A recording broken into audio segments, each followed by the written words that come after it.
Hey guys, welcome to News Desk. I'm Amian Isif. And my name is Marcel Nadim Aburakia. We're a new show on YouTube from DW News, Deutsche Welle. We're based in Berlin. We're just getting this started up, and we had such great feedback from the last show that we're here again. It's going to be weekly. We're going to be diving into big news topics, trying to go as deep as possible. We're going to have experts on the show. We want to get answers from them, but we want you guys to help us ask the questions. Yeah, as Amian said, this is really about you guys and what you want to know, because we've monitored the last couple of videos on DW News and we've seen always in the comment, but what about the economical crisis? Right. So here we are. This Something that's always on our mind. That's our topic for this week. We're going to look at the economy. We're going to ask, is an economic crisis coming, and is there anything we can do about it? Basically, not just looking at what's happening, but looking toward the future. And should we just sit here and let it happen, or can we actually act before a crisis happens globally? We can, and the people at home can as well, because with your questions and comments, the show will be shaped. So this might be an hour and a half. For instance, last week we thought it was going to be an hour and a half, but because there were so many questions, it turned out to be 2 hours. This is the one chance where maybe you can actually ask the experts what you want to know, how you should behave in a worst case scenario.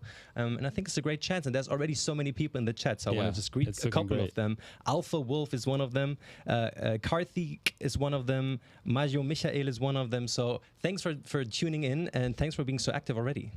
Yeah. We also have a great lineup of people to talk about this too. We've got DW's own Stephen Beardsley. He's a presenter and reporter at our business show on TV. He's going to basically be breaking down what's happening right now in the global economy, so you can get your questions ready for him about like what it actually looks like globally, who are the main actors, and where are things really heating up.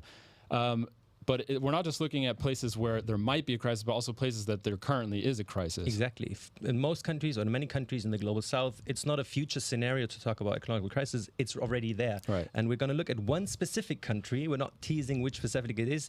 It's the youngest country in the world. So you might just post in the question what country we're going to look at more specifically. And you're not allowed to use Google, all right? Well, some might know.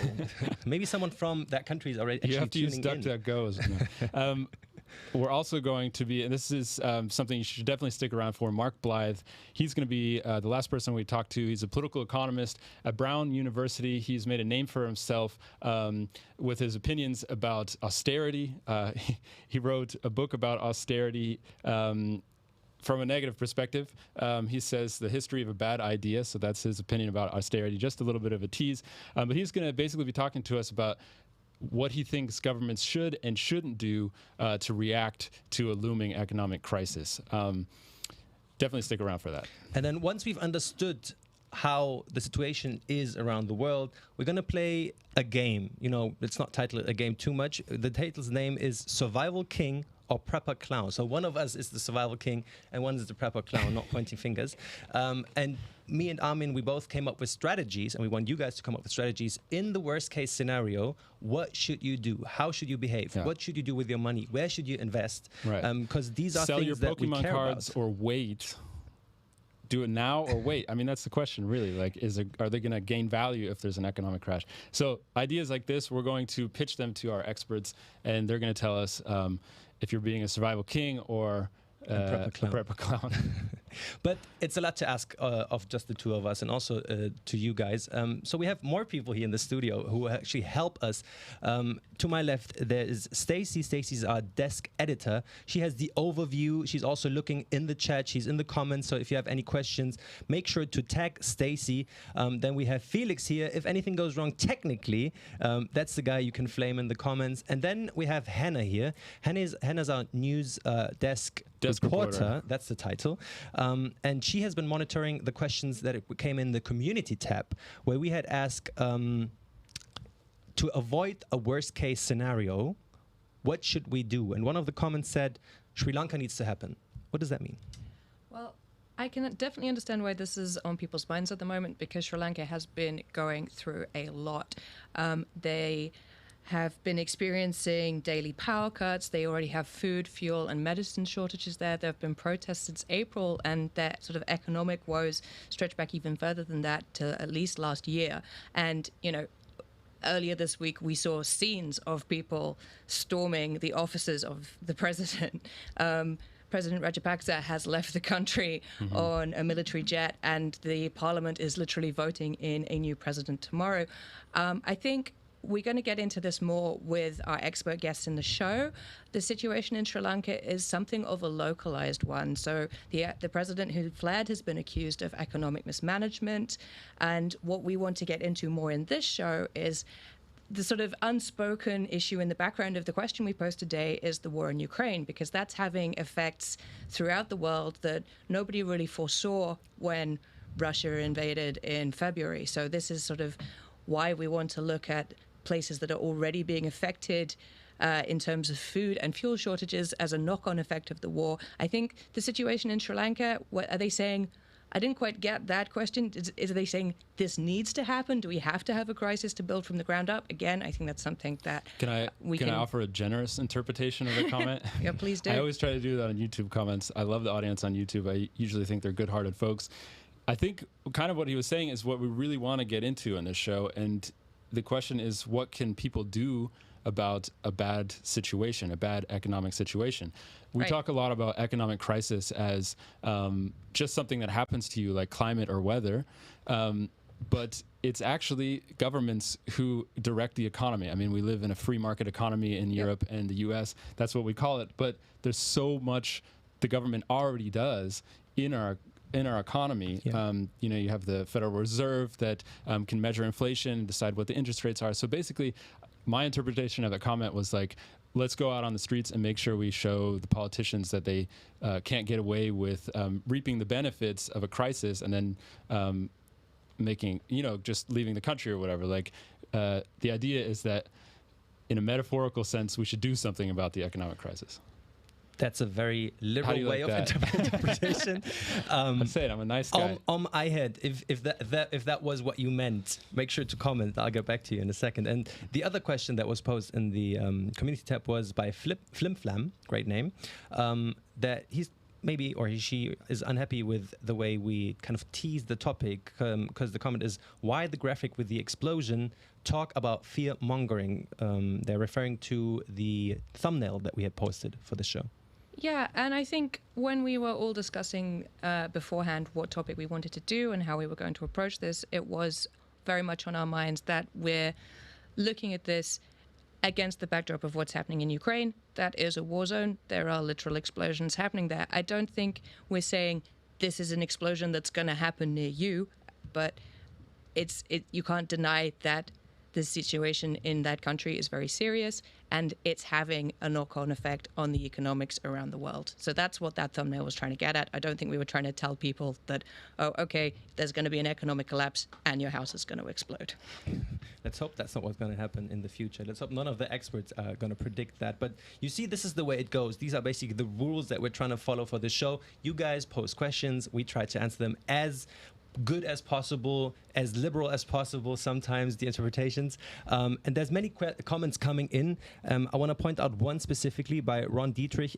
He's commenting, oh, Stacey's beautiful. Stacey Bywens, very important user comment. There you go. That. Thank you. Thank you. I usually get the first beauty comment, so I'm a little bit offended, and I think we should do something about that. Well, You guys, who has the better beard? Amir and myself. That's going to be our last game. Can I address the fear-mongering issue Please. too? I can't stand it when the media does fear-mongering. I am a campaigner against fear-mongering, but I think among most people I talk to, there already is this fear of what's coming next in the economy. We've just lived through a pandemic, and we thought we were coming out of it, and there was going to be the Roaring 20s. But everybody knows what happens after the Roaring 20s, and I think people who feel that history repeats itself are a little bit worried about what's happening in the world right now. Can you share my screen, actually? Because this really struck home for me. This is a cartoon from 2020. Pai Madhu actually tweeted this out, but it's from Mackay Cartoons. And he's saying that it was very prophetic. It was a cartoon done in 2020.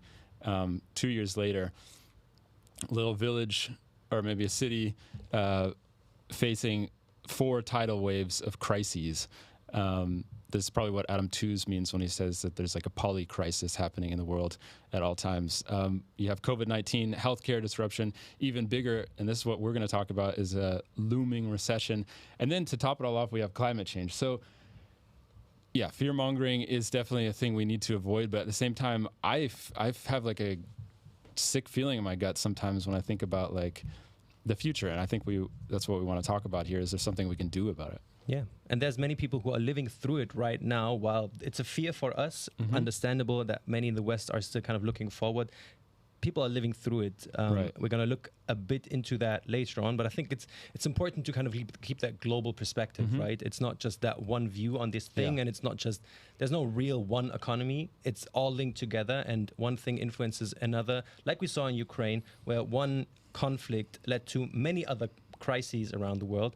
And I think that's very interesting, and we try to get the connections going and make people understand that we all live in one globalized world. So if one thing happens on the other end of the world, it might seem that it's very far and we shouldn't care, but really we should care. What about you? How do you feel about it? I'll come clean. I try to be smart about investing, and I thought I'm going to be early in crypto investments. Oh boy. I wasn't early, so I was kind of in the stage where the market was kind of getting warm. And then basically the pandemic hit. That was already the first kind of nudge to the stock market, one, and then also to the crypto market. And then the war in Ukraine happened, and then the market just fell off totally. And now I'm just sitting there like, waves of crisis. Now I spent money on this. What do I do? Right. Which is also interesting, because in the end we're going to look at what should people do with their money now. And I'm kind of being egotistic here and asking for myself because I want to know. And why don't we just get right down to it? I saw that there was a debate in our chat already about whether or not there is already an economic crisis. The majority of Americans think that they're already in a recession, even though the scientists who decide if it's a recession or not say we're not in a recession in the U.S. I found an index that I think is really interesting. Actually, let's bring in Stephen Beardsley already. Sure. We need to get him in here to answer the hard questions. Clap Stephen emojis Beardsley, in the chat. from DW News, anchor and reporter at our business department. I had a chat with him yesterday about the economy, and it was a great chat, and I want to see if we can have that again. So, Steve, I'm just going to throw a graph at you, and we can talk about it. We also have a poll going, so if anyone in the comments wants to have a say on when the big crash is coming, or if it's coming, have a vote in the poll, and we get back to you in a sec. Some of you guys might have already seen this. I saw it on Twitter. Basically, let me give a shout out to Joe Consorti, who analyzed this for us. Consumer is in worse shape than the 1979 oil crisis, the double dip recession of 1981, the Gulf War recession of 1990, the dot-com crash, the Great Recession, COVID-19. If you can list all of those off the top of your head, then you deserve an award. These are the crises of the past generations. But look at this. Okay, so this is the University of Michigan. This is their Consumer Sentiment Index. And obviously, things are not looking good for the consumer. Hannah, you said you had a definition of consumer sentiment, just so we could get that out of the way. Well, I'm not sure that you should take what I just managed to read up on very briefly as gospel here, and maybe Stephen can provide a bit more of an overview. But consumer sentiment is basically a measure of how optimistic people feel about the economy and their personal finances. Does the money that they take home every month cover what they need to live and to maybe hopefully enjoy a little bit of, what's your luxury? If it's buying a nice lipstick once a month, can you stretch to that? As well as paying your bills and putting food on your table and heating the home that you live in. Right. So basically, consumers are more pessimistic than they were in the 2008 financial crash, despite the fact that you have economists saying that things are looking good. We have something like a 3.8 or 3 point something in the threes unemployment. So if unemployment is as low as it's been in 70 years, real wages have actually gone up. Why are consumers so pessimistic? So, the first thing is this is their feeling about something that's coming, right? And in business, there are a lot of these sentiments that we measure. There's business sentiment, there's consumer sentiments, there's producer sentiment. It's all in an effort to understand what's coming, right? How people are looking forward. So in the same way you guys were talking about fear-mongering, and I won't weigh into, the title and things like that, but, there is obviously a buildup here, an expectation that things are getting bad, that they're going to dip into recession. But even beyond that, this is taken in America. Let's keep in mind, America runs on gasoline, right? And gasoline prices have been crazy recently. It's been one of the major areas where you've seen inflation. And what we're talking about is inflation, really. That's one of the reasons why consumer sentiment is so bad, because prices are increasing and the purchasing power of normal people is falling. They're still receiving the same wages, but they're giving out more money for things such as gasoline. So I would imagine that's where this is coming from more than anything. And the feeling that there's nothing that's going to change demonstrably in the near future. The messages they're hearing are oil prices are probably not going to go demonstrably down. This is what they've been hearing for a while. There's evidence to suggest that they will start to scale back recently or soon. So they're looking ahead and they're saying, this is not good. I'm paying an arm and a leg for gas, and I'm now paying more for food. I'm paying more for everything. This is not going the direction I want it to. And of course, they're coming on top of COVID. They're coming on top of the war in Ukraine. All this other stuff is in the back of their minds too. So they may be getting the message that now's the time for me to sort of scale back on my spending because I don't know where things are going. I'm not going to go for that extra purchase. I'm not going to do this thing that maybe I'd wanted to do. And so that's what that's reflecting. Right. Yeah. I remember somebody in the chat was talking about like whether or not inflation was actually a bad thing. I mean, like, you're saying that it does have such an effect on people's incomes that it outweighs the fact that like that the economy is growing. Yeah, I mean, the economy has been growing at a madcap rate in the U.S. If we look at the U.S., right, it's overheated, essentially. And there's been crazy economic growth. A lot of people flush with money because of stimulus. It was a very particular response, American response to the COVID pandemic, was to put money in people's hands so that they could spend. And so what happened was they came out of the pandemic. There was a lot of pent-up demand. People waiting, they had cash. National incomes actually rose on average. And then they spent, and they spent. But then there wasn't enough supply to match all that spending that they were doing. And so we saw things like used cars just rocket in terms of prices. We've seen food prices go up. We've seen all sorts of, I mean, gasoline is probably one of the biggest ones, but everyday items, the price has shot up because that demand has not been matched by supply. So a lot of that supply, of course, coming from places like China, coming from anywhere where they may have let people go because of the pandemic, may still be in lockdowns. They can't match that demand. And so whenever there's a lot of money, a little supply, prices go up. And that's what's going on. Now, you've just mentioned China as one of the reasons. Janos Mortensen is asking how much of the inflation is due to the war in Ukraine and how much are due to the vast amount of money which has been poured into the economy during the COVID-19. So that's a really good question. Yeah, and what that really gets to is the difference between inflation in the U.S. and inflation in Europe. In the U.S., we believe that much more of it is driven by the very generous fiscal policy, that is the stimulus money. You didn't see something like that here in Europe. It put a lot of cash in Americans' hands. Here in Europe, we're seeing a lot of it is energy driven, and that energy is related to the crisis, the war in Ukraine. Core inflation, which is inflation that takes away food and energy. In the U.S., it's much higher. It suggests that inflation, there's a totally different dynamic there, and it's broad and it's spread throughout the economy. In Europe, core inflation is much lower because energy accounts for so much of it. The price of electricity skyrocketing, the price of natural gas, oil, all of these things because of the war in Ukraine. So there is a fundamental difference between the two. And in one way, you could say, I've read commentary, which is sort of interesting, saying it's good on the one hand that Europe has such a single source of its problem, but it's a very sticky problem. We don't know how long it could last because it links to the war.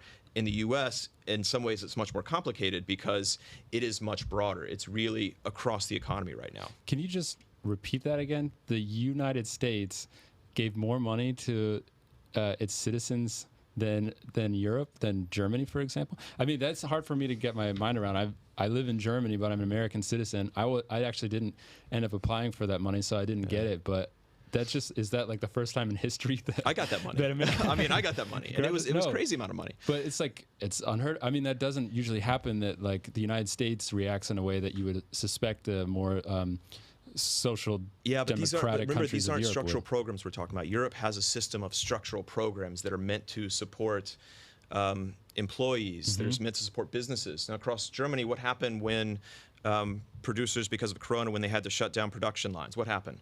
Were the workers let go? No. They stayed on, but they were paid through a short work scheme, a kind of insurance for workers who would be set aside. And so they stayed with their employer, but they were paid back from the government, essentially. The employers pay into this insurance program, and then the government supports it as well. So they stayed on. Employment stayed actually quite high, whereas in the U.S., a lot of people got dumped from their jobs, but then they went back to their jobs. Not all of them, as we've seen, but it's a looser labor market, more flexible labor market. But in the U.S., they don't have those structural programs. So it's always been a fundamental belief that's, it's a consumer-based economy. You can rev up the economy by putting money in people's hands. It's their money. It's tax money. So it tends to get bipartisan support with a bit of grudging on some sides. It's not a perfect, clean sweep. A lot of people did say inflation would rise. A lot of people said we're adding to debt. How are we going to pay for this? But it went through at the end of the day, and it really changed the dynamic of inflation in the U.S., for sure. There's one comment that I find personally very interesting, and it's about the housing market in Europe. And Nunchucks 00EN, very interesting name, wants to know in the event of a slowing economy throughout Europe, how is that going to impact the residential property market? So as we know, especially in Germany, skyrocketing basically. It's very hard to afford property anymore. Buying is very difficult. Getting a credit even is very difficult. How is that slowing economy going to impact that? Maybe for the better for people or for the worst? Yeah, it's hard for me to say. That's not really my area. I mean, some of these cities have their own real dynamic of their own. For places like Berlin, where there is such a demand to get in the first place, they're going to sort of have their own sort of pressures. We do know that mortgage rates are going to rise. It's going to be harder for people to get the money to build. We also know that because of labor shortages, getting people to build anything in a timely manner is actually really difficult right now. So it could be very difficult, actually. It could get more expensive for a lot of people, whereas in the past few years, because interest rates here in Europe have been so low, you've been almost paid to borrow money because it's easier for them to not keep money in the bank, for these banks to keep it in storage. They have to pay for it, essentially.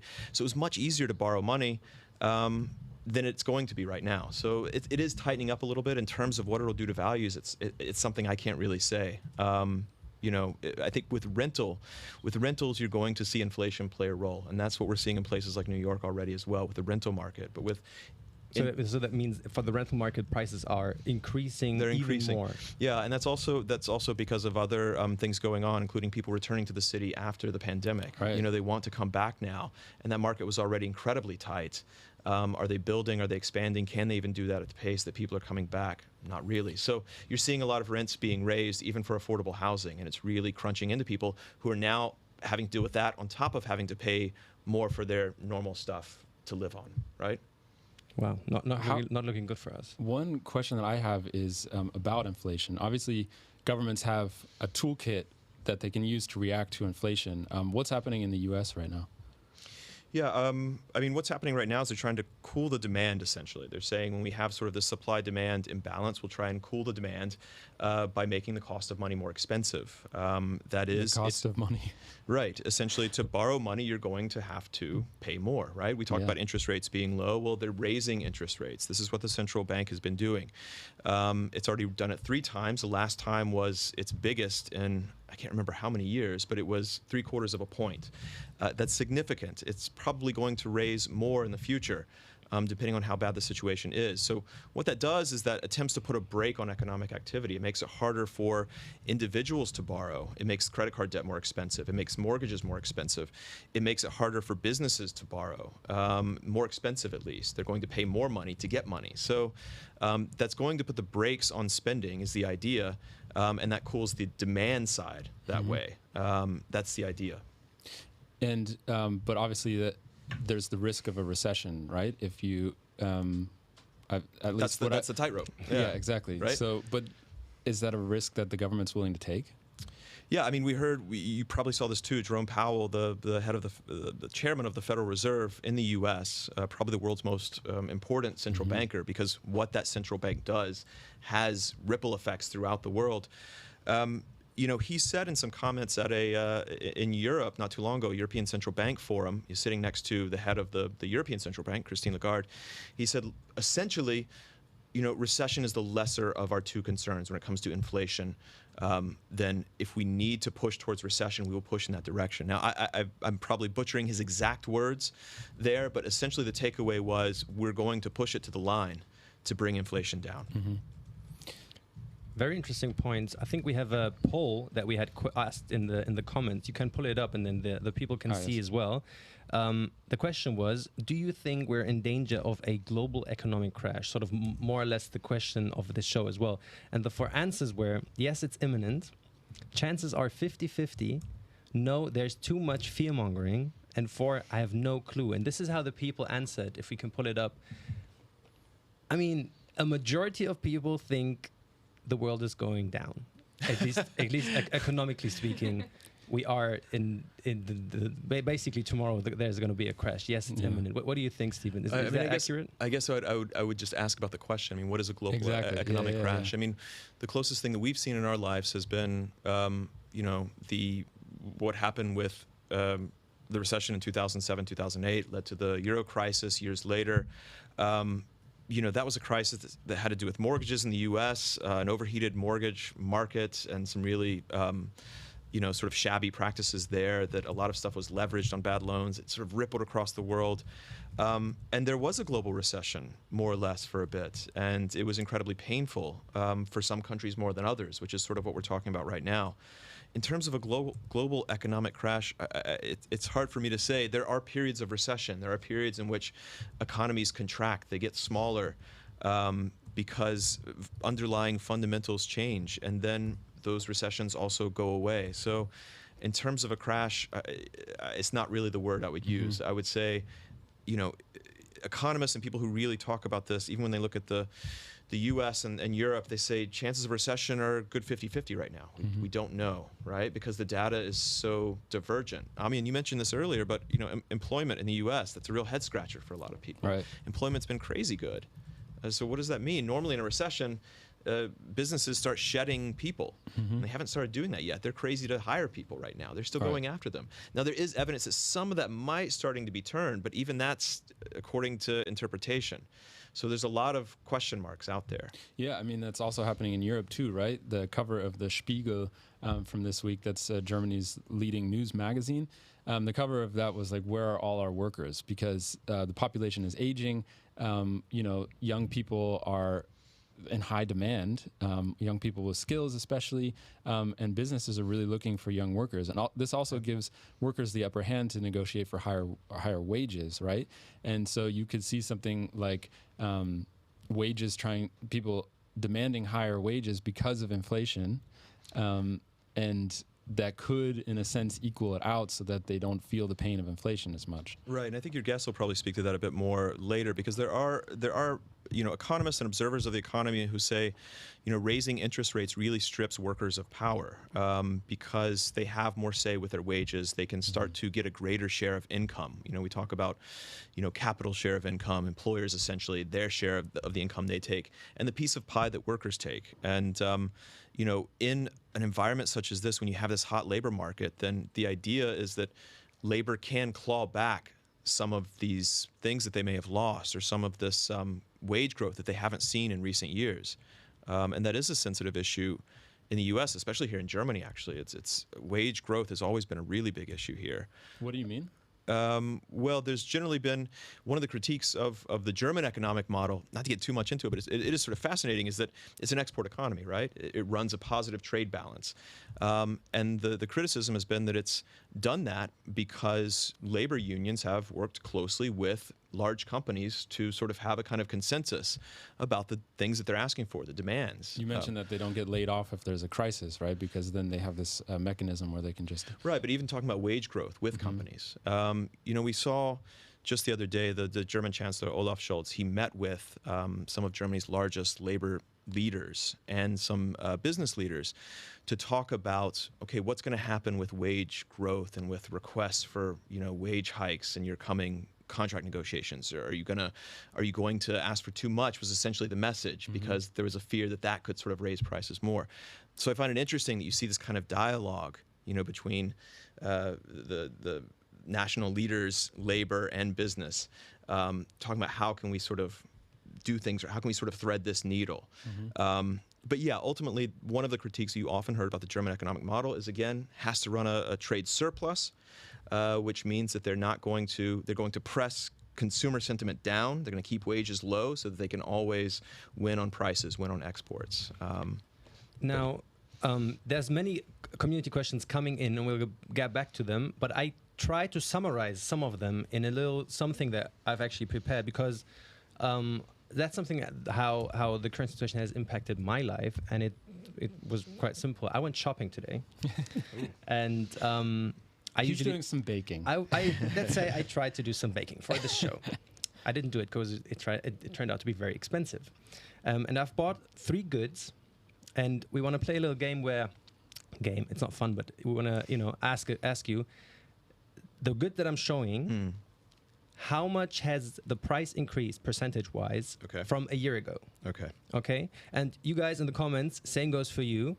It will be 3 products, and you can ask away. I'll bring them on now. In the meantime, I saw you have canola oil. Can I tell a canola oil story?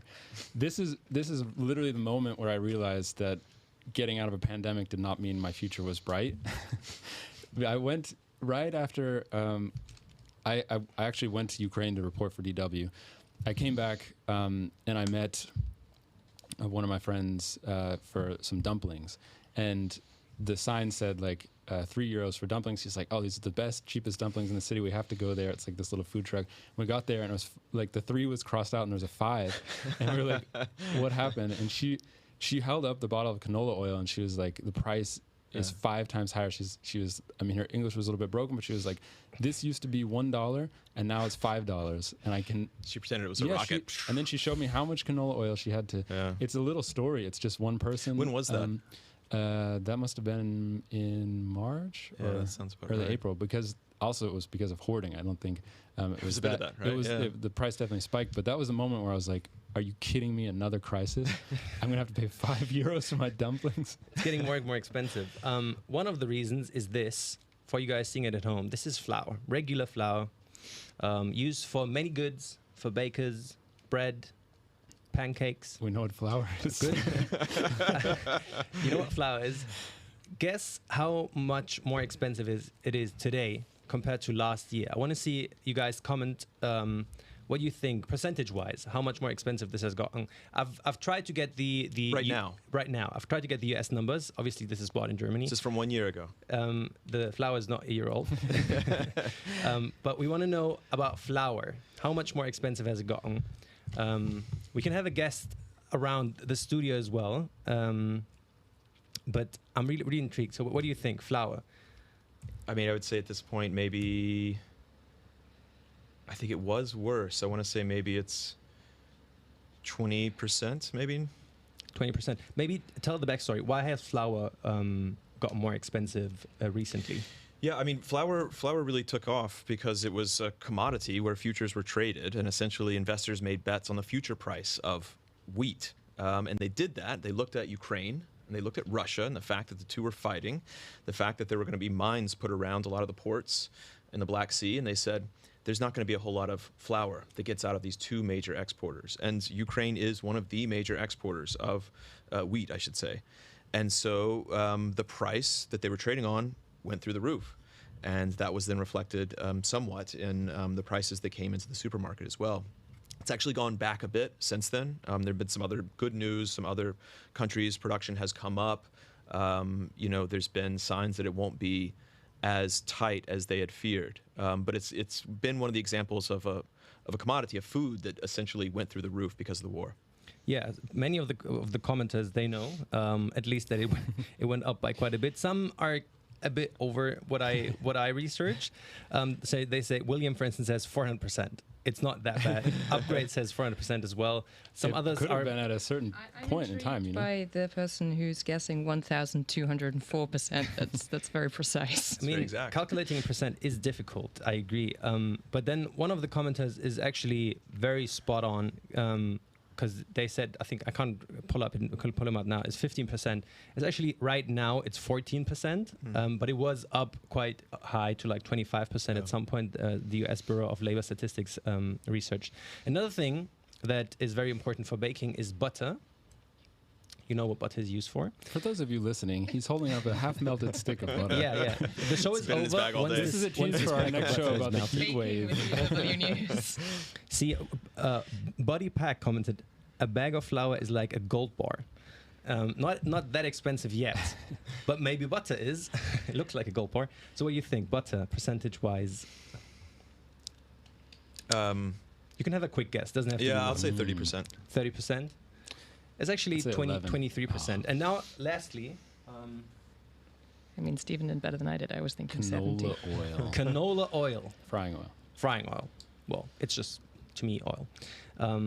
What do you reckon? I think it's gone up maybe 5% if anything. 5% Yeah. if anything. Yeah. Well, it was also obviously 5 times higher, which would be 5,000, 500%. Oh God, my math is so bad. I'm going with 6% just so I'm one over, you know? Nice.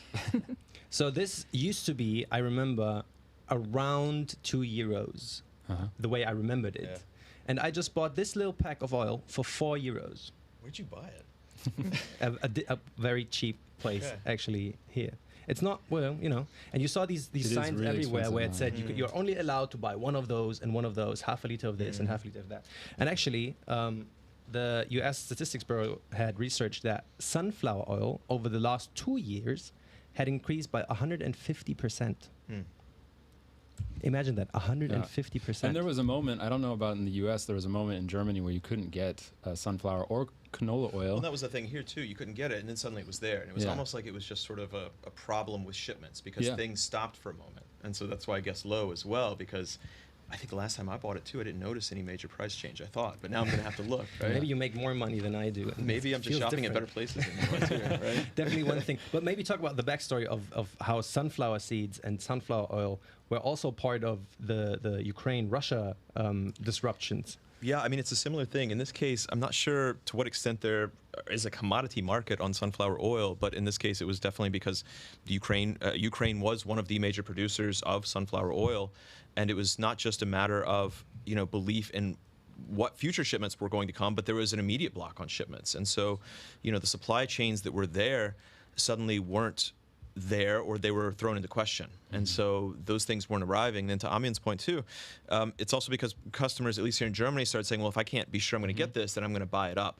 Yeah. And so some sort of hoarding behavior too contributed to the scarcity of it. Ironically, when I was in Germany, there was that period at the very beginning of the war where you couldn't get canola oil, and we were like frying things in olive oil, which you shouldn't do at home, folks, because it's carcinogenic.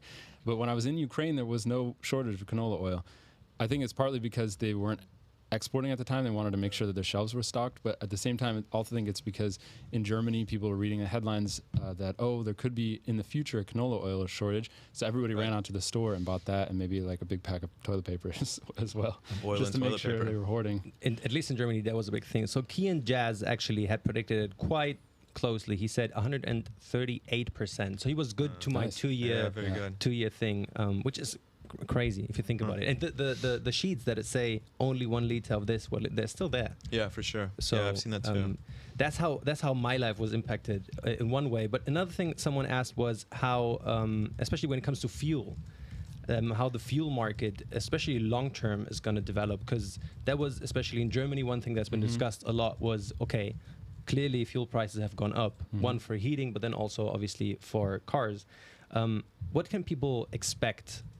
Is it kind of a make or break in the winter to either get heating. Do you mean for gas, like for natural gas? Yeah, is for what we're talking natural about? gas. Yeah.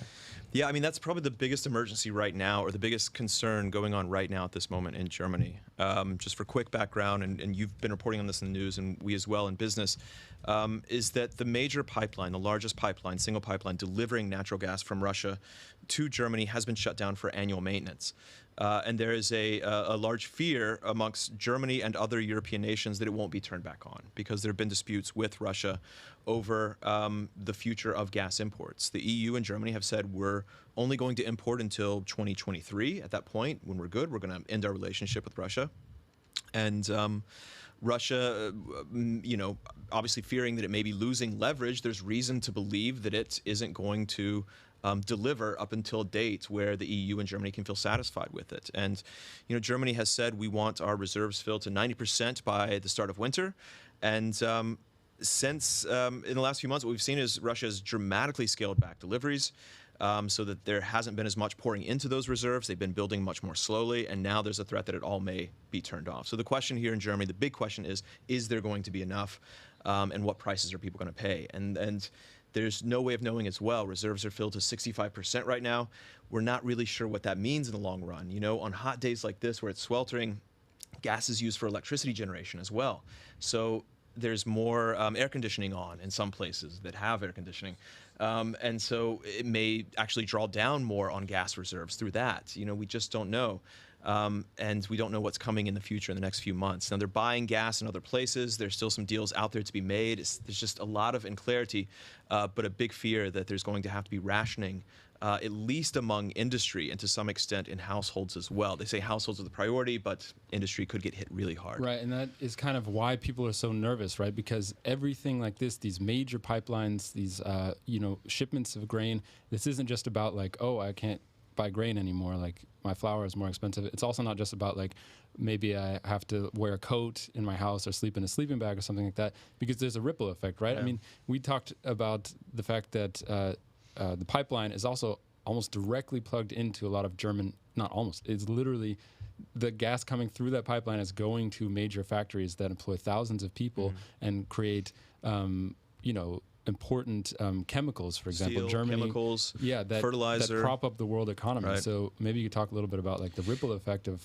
a Yeah, cold for sure. winter. That is probably one of the big concerns. We talked about recession. That is a special concern here in Germany and in Europe, is that a drop-off in gas or a shut-off of gas would also hurdle Germany and Europe. Remember, Germany is Europe's largest economy. It would hurdle Europe into recession. So you're talking about big producers such as chemical producers like BASF. People probably around the world have heard of BASF. It produces chemicals that go downstream around the world. They're used in the auto industry here. They're used for fertilizers, for medications, for all sorts of stuff. If they lack the natural inputs they need, the natural gas, both to generate electricity is what they use it for, to generate a lot of their processes, but also as a feedstock into their processes. If they have to shut down, then that ripples down the chain, and that means potentially the fear is the auto industry says, well, we now lack XYZ, we're going to have to shut down something. Or another industry says, well, we lack XYZ and we're going to have to shut it down. And that means production lines closed, people either unemployed or, like we talked about, they'll be put on short-term work, the government has to pay more, there's less economic activity, people feel much more constrained, times are tight, you're heading towards recession. And so this is one of the big concerns, is that industry ultimately will have to ration because the government has said priority falls to households for heating. Most of that gas is used for heating. That's the bulk of it. Industry eats up a decent amount, electricity generation a good bit. So now the key is ration, ration, ration. How do you save gas? So to maybe answer one of the questions that Cesar Perez had asked is, do you think we are in a recession? You said that it's a fear, it might be coming. Is it already there? I don't know. I don't think so. I know that in some places like the UK, they say that they may already be in a recession.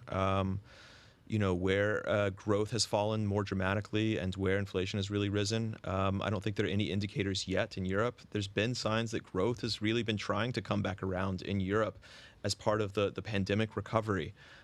Generally, a recession is 2 consecutive quarters of a contracting economy, and so we haven't seen that yet. But there's no reason to believe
minute ago that we are offline.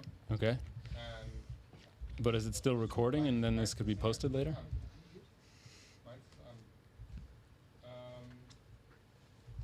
Slight technical difficulties, folks. If you're saying we're experiencing technical difficulties. okay. Gut, dann Jonas, gehen wir gleich wieder rüber? Gehen wir gleich wieder rüber? Ja, wir versuchen es jetzt. Okay. Ja. So we're still trying to get hold of Marwa while there's a pause. Okay. Should we just skip her because it's already? We might be online, just FYI. Yeah. We just need to figure out what the problem is and figure out when So we're let's go back ahead and online. take Mark. Yeah, he's Yeah. there. And if we get her, we'll bring her. But we're taking him after we figure out this technical difficulty. Yeah. Great. No, we're going to take him now so nobody sees him. No, I'm just Guess who wondering. we just talked I'm to? just wondering if this is, if we're not live or if the stream is still being recorded, and then when this is posted later, back. this is going to We're be back. on. We are We're back. live again. If you're just joining us, welcome to News Desk. We're a very new show, and we're just working out the kinks live with an audience so that there's more pressure on us and we do well. We have been talking about the possibility of an economic crisis, a global economic crisis, and if there's anything we can do about it. We're just having conversation with Stephen Beardsley from DW Business. We've been looking at the situation in the U.S., where half the people in the U.S. believe that they're already in a recession, even though the government says otherwise. We've been talking about massive inflation both in the U.S. and Europe, and how Europe's situation is different because there's different causes of the inflation. We have also been talking about how dependent Germany is on Russian gas, and how this is like we're kind of walking headlong into an economic crisis, but for political reasons, because Germany has decided that to support Ukraine, we have to stop paying Russia to the tune of $1 billion every, I forget what the statistics are, but it's a lot of money that's going directly to Russia for the gas that's going directly to Germany. Is it too much to ask to share my screen right now? No. Awesome.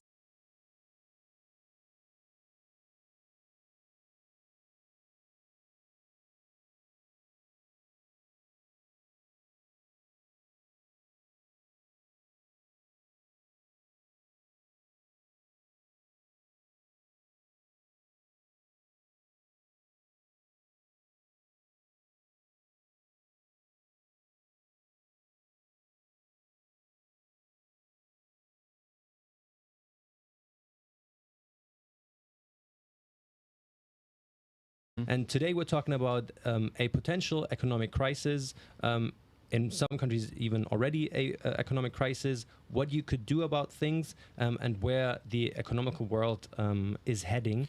And not to spoil a lot, but in some cases, it's not looking good. Yeah, maybe that's a good time to move to a country that has been suffering already.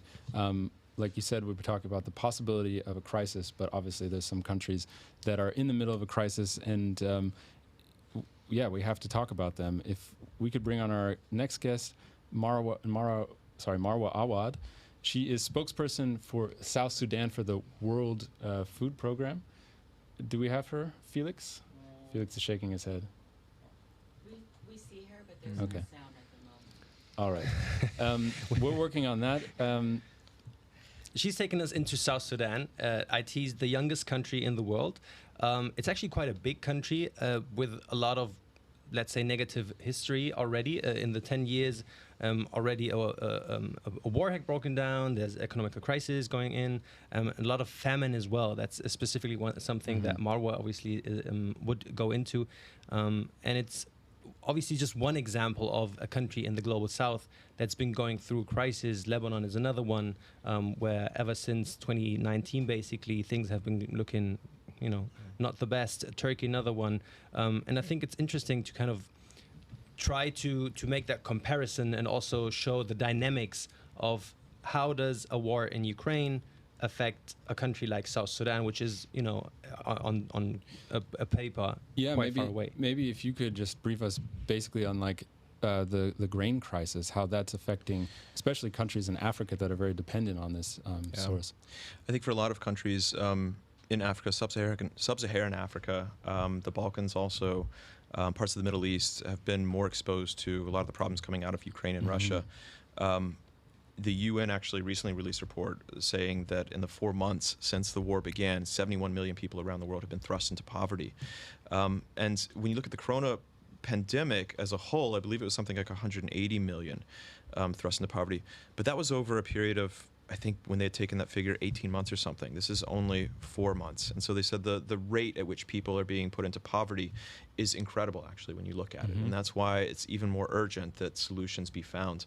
And one of those is for grain exports. You've seen that there's been a lot of pressure on Russia, Ukraine, Turkey, to really come to the table with the UN and talk about how to export more of that grain, because countries like South Sudan and other countries, they are import reliant, right? They do not have enough resources on their own. They're heavily reliant Our on role as consumers, as human beings, and our role as consumers, is there something we can do to protect ourselves from the worst case scenario if there is an economic downturn or a full-on crisis. So we've had Stephen Beardsley on. He's from DW Business. He's been giving us a rundown about what is happening right now, especially in the U.S. and Europe. But we're also in the show, we're going to be talking later to another economist. He's going to be giving us his opinion about what governments should and shouldn't do to address this crisis. So yeah, we want you guys to send us your questions. We want you guys to participate in this, and we will try to bring them into the chat. Stephen, I wanted to ask you too about China, because a lot of people in our chat have asked us to address this. Is China invulnerable to this economic downturn, or are they experiencing something themselves? Yeah, I mean, they've got some serious issues they're dealing with on their own, and the biggest one right now is the government's policy towards corona. And what we've seen is that they've had a series of lockdowns.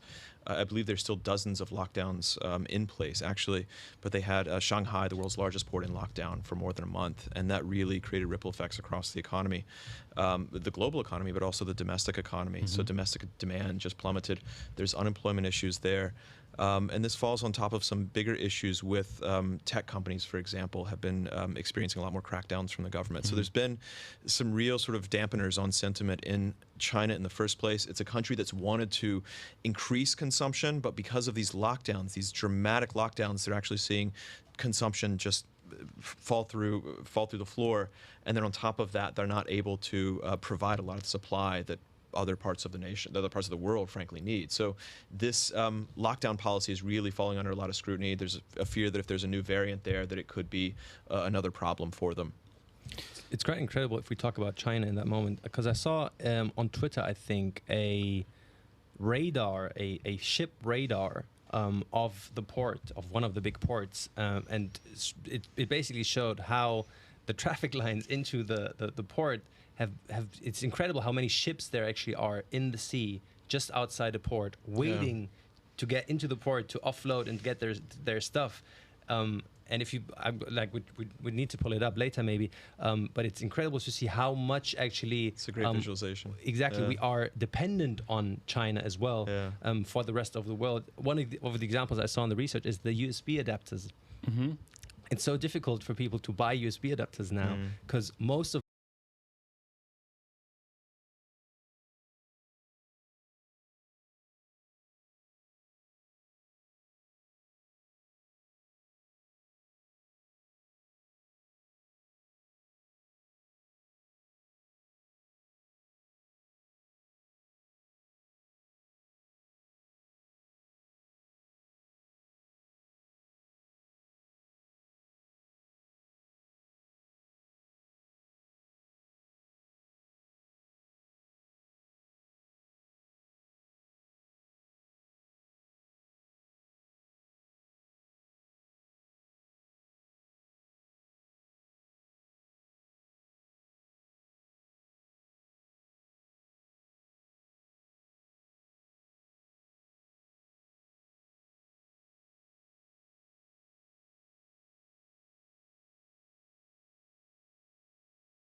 Virginia, and he's worried about inflation. Listen to what he told the West Virginia radio station. Listen to this, please. Is that right? Inflation is absolutely killing many, many people. They can't buy gasoline. They have a hard time buying groceries. Everything they buy and consume for their daily lives is a hardship to them. Your reaction to that, Senator? Look, the same nonsense that Manchin has been talking about for a year. West Virginia, it's a beautiful state. I've had the pleasure of being there. Great people. It is one of the poorest states in this country. You ask the people of West Virginia whether they want to expand Medicare to cover dental, hearing, and eyeglasses. You ask the people of West Virginia whether we should demand that the wealthiest people in large corporations start paying their fair share of taxes. Ask the people of West Virginia whether or not all people should have health care as a human right like in every other country on earth. That's what they will say. In my humble opinion, Manchin represents the very wealthiest people in this country, not working families in West Virginia or America. And Senator Sanders, I want to end with, if these provisions... All right, that's the video. Can we have your reaction to that? I got to see half of it because I'm freezing every 30 seconds. Okay. All right. So, honestly, I really think we should reschedule. Yeah, this is not at all. And I've got about 8 minutes left, so this is kind of pointless. Because I'm going to crash 8 times and we won't get anything done. All right. So I'd love to come back on, but let's not do this now. I feel clearly not. No, so sorry, and I appreciate your time and your patience. And we would really love to. I was very excited about the conversation, and I want to be able to... We can continue to have it. None of this stuff's going away, unfortunately. Yes. But let's do it when we at and least when have we a do have that stable- conversation, I want to talk to you about it, because I think we had a great conversation on the phone. And please join us again. We promise we will have a better time next time. Like Thank you so much. See you soon. Bye. All right. What's the word from our team here at the news desk? I don't think it's going to get any better. No, I think we should probably just wrap. Okay. And say thank you very much to everyone for bearing with us as much as they possibly can. But it looks like every time we come back online again, we fall off air again. All right. I'm bummed out. I wanted to play the game Survival King or Prepper Clown. I know. We all wanted to see that. All right. Well, thank you guys so much for bearing with us. The first half of the show was really great. A lot of community engagement. We want you guys to stick with us, bear with us. We're a new show on DW YouTube trying to get off the ground. And so far, the reception has been great. I've had a lot of fun. I've had a lot of fun. I hope, Steve, you have a lot of fun as well. It was a lot of fun. Thanks for having me, guys. Great. The one part that wasn't fun was, the technical difficulties. And if you want to enjoy DW's content more, check out the DW News channel. There's great shows on the business department. Maybe you can plug your favorite 2 shows for the people out there. Well, we've got a great series called Business Beyond. That's a background look at a lot of the overarching issues that we're seeing right now, including inflation, including cryptocurrency and why it's been crashing, including where all the workers have gone. Some of these issues that you may have questions about in general, we tackle some of these subjects. And then, of course, business news is always tune in when you can. We have great segments that we pull out. We have great conversations looking at all sorts of issues, a lot of the ones we're talking about. And then basically new day to day, about what's going on in the news right now. Just check us daily and you'll always find something. Great. All right. We've been talking about the possibility of an economic collapse and what we can do about it. Next week, we're going to have a big topic for you. We're going to dig deep. We're going to have experts on the show, but we want you guys to help us ask the questions. That's basically what our show is about. We're a news desk, and we're going to be back next week, next Tuesday, same time, 8 p.m. Central European time. And thank you guys so much for joining us. Thanks. Hopefully this time without the technical difficulties. Exactly. Next time without the technical difficulties.